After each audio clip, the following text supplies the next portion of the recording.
मनीषा पाल, आप सभी का स्वागत है हमारे चैनल में। बेंगलुरु में हुए हत्याकांड को लेके जिस तरह से अब माहौल बन गया है, जहां महालक्ष्मी के 30 टुकड़े उन्हीं के फ्लैट में, उन्हीं के कमरे में पाए जाते हैं, उसके बाद एकदम से तहलका मच जाता है। कहा जा रहा है कि उनके दोस्त अशरफ ने किया है। हेमंत जो उनके पति हैं, उन्होंने आरोप लगाया है।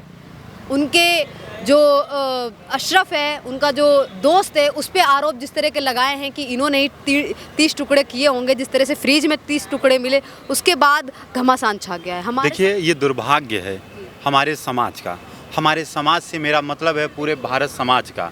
ये पूरे भारत समाज का दुर्भाग्य है कि इस प्रकार के अराजक तत्व अपने काम में लगे हुए हैं और सफल भी हो रहे हैं, और हमारे आपके बीच की महिलाएं ऐसे व्यक्ति को समझने में बहुत बड़ी गलती कर रही हैं।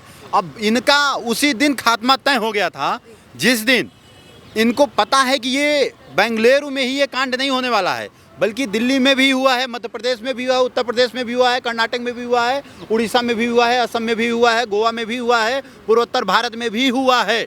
जब आपको पता है कि इनके एक ही काम है, एक षड्यंत्र के तहत हिंदू महिलाओं को पहले मित्रता के नाम पर, फिर प्रेम के नाम पर अपने जाल में फंसाना, फिर बलपूर्वक उनसे। इसके खिलाफ तो सबूत नहीं मिले हैं कि अशरफ ने ही हत्या की है। देखिए, बात वही पॉइंट पे आना है आपको। सबूत अपने पायदान पर है, वो सबको पता है कि क्या केस होगा और क्या आने वाला है, क्योंकि इनके जो इतिहास हैं टुकड़े टुकड़े होने वाले और करने वाले के, हमेशा होने वाली हिंदू महिलाएं हैं और करने वाले महात्मा गांधी की एक सबसे शांति प्रिय संतानें हैं। ये ऐसा लोगों के बयान हैं। तो अब उस पर हमें आपको मंथन करना होगा। गांधी में उतना दोष नहीं था, वो सत्य के प्रेमी थे, लेकिन जिनके लिए उपवास रखा, व्रत रखा, बहुत सारे चीज़ें की ताकि समाज में एक व्यवस्था बन सके, आज वो व्यवस्था बिगाड़क हो गए हैं। इनको चलाने वाले लोग कौन हैं? इनको चलाने वाला एक विशेष प्रकार का संगठन है जिसकी फंडिंग ही चीन और पाकिस्तान जैसे देश से हो रही है। अब सवाल भारत सरकार से होगी। भारतीय संगठनों को चीन और पाकिस्तान और बांग्लादेश और अन्य विदेशी फंडों से ढेर सारे पैसे आ रहे हैं, और आप अभी तक उनका सही जायजा नहीं ले पा रहे हैं। भाई, इतना फंड आया, किए क्या? अरे दिखाओ तो सही।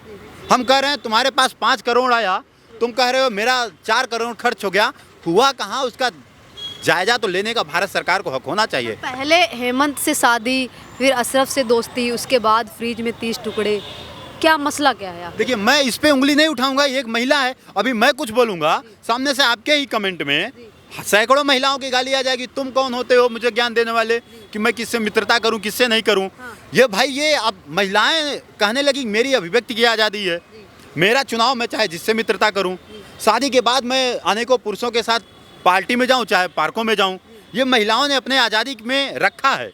एक महिला चाहती है कि वो अपने शादी से पूर्व 50 लड़कों के साथ पार्टी करे, शादी के बाद भी उसकी इच्छा है कि सैकड़ों लड़कों के साथ पार्टी करे। ये भारत सरकार ने और इस महिलाओं ने और इस समाज ने उन्हें आज़ादी दे दी। अब इस पे बोलने का तो मेरा हक नहीं है कि वो किससे मित्रता, लेकिन हाँ, इतना जरूर सलाह दे सकता हूँ, मर जाओ लेकिन एक विशेष प्रकार के लोगों से मित्रता मत करो। श्रद्धा के 35 टुकड़े होने के बाद उसकी सीख लेने की जगह उल्टा ये मिल गया कि हाँ 35 टुकड़े कैसे कर सकते हैं। मतलब कहीं ना कहीं लोगों ने उल्टा ही सीख ले ली। एक मिनट, अब थोड़ा आप विचार कीजिएगा। भारत में जितनी फिल्में बनती हैं, नायिका का नाम क्या रहेगा? श्रद्धा, पूजा, राधा, रुक्मणी, और तमाम धार्मिक नामें चुन लेते हैं, तमाम धार्मिक नामें।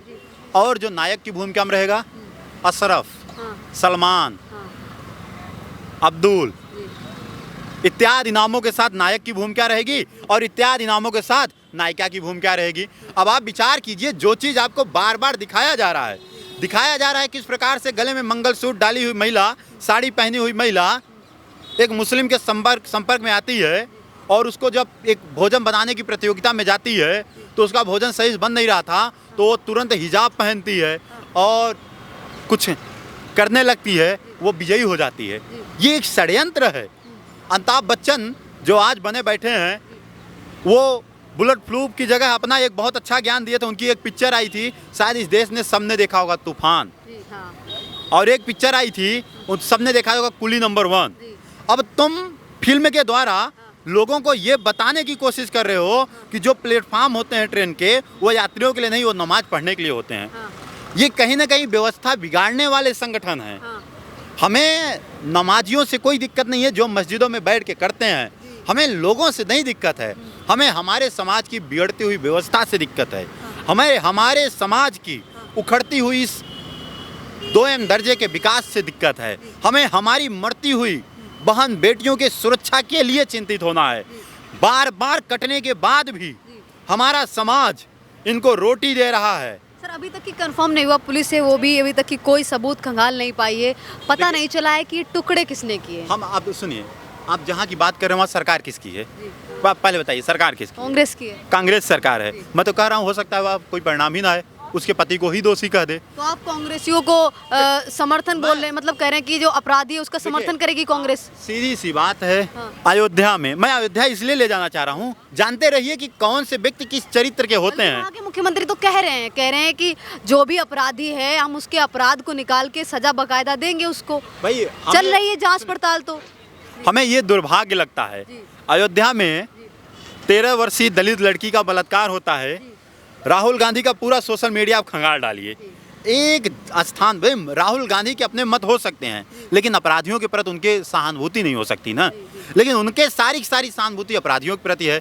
अपराधियों में जाति धर्म मजहब देखते हैं। एक रेलवे में जाकर रेलवे के कर्मचारियों से कहते हैं कि यहाँ भी जाति व्यवस्था है, तुम दलित महादलित हो रेलवे के। भाई रेलवे में काम करने वाले छोटे कर्मचारी को बड़े अधिकारी के बीच लड़ा रहे हैं। तो राहुल गांधी के अगर संबंधी कांग्रेस वाले कर्नाटक में सरकार में रहेंगे तो ये पुलिस के ऊपर तो दबाव बना। पुलिस का काम क्या है? पुलिस का काम वही है जो राजनेता कहेगा वही उजाड़ कर देगा, जो मुख्यमंत्री गृह मंत्री कहेगा। भारत के पुलिस पर भरोसा मत करिए, मैं खुलेआम कह रहा हूँ। तो आपको ऐसा लगता है कि जो महालक्ष्मी का केस है वो ऐसे ही दफन हो जाएगा कहीं पे? कर दिया जाएगा, हो सकता है कर दिया जाए, हो सकता है कर दिया जाए, क्योंकि इसमें धर्म और जाति का मामला सामने आ रहा है। देखिए मतलब धर्म से रिलेटेड मामला सामने आ रहा है।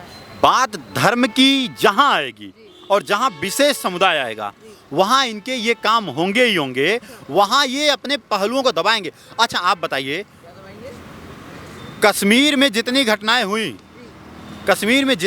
हुई वहां आप बताइए क्या होकर आया? उसको आज ये लोग क्या बता रहे हैं कि ये घटना सत्य ही नहीं है। कश्मीर फाइल्स पे भी उंगली, केरला पे हुई घटनाओं पर भी उंगली। ये उंगली उठाने वाले लोग कौन से पार्टी के हैं आपको नहीं पता, कौन से संगठन द्वारा संचालित होते हैं आपको नहीं पता। इन्हीं सारी व्यवस्थाओं से हमारी लड़ाई है और इनसे लड़ने के लिए सतत हम काम कर रहे हैं। लेकिन जब हमारे समाज के लोगों का हमें साथ मिलेगा तब तो हम इस व्यवस्था को लड़ पाएंगे।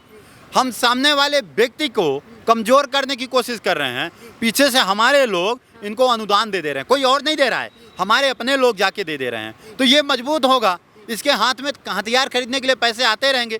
जम्मू कश्मीर में कश्मीरी युवाओं के हाथ में हथियार कहाँ से आते थे?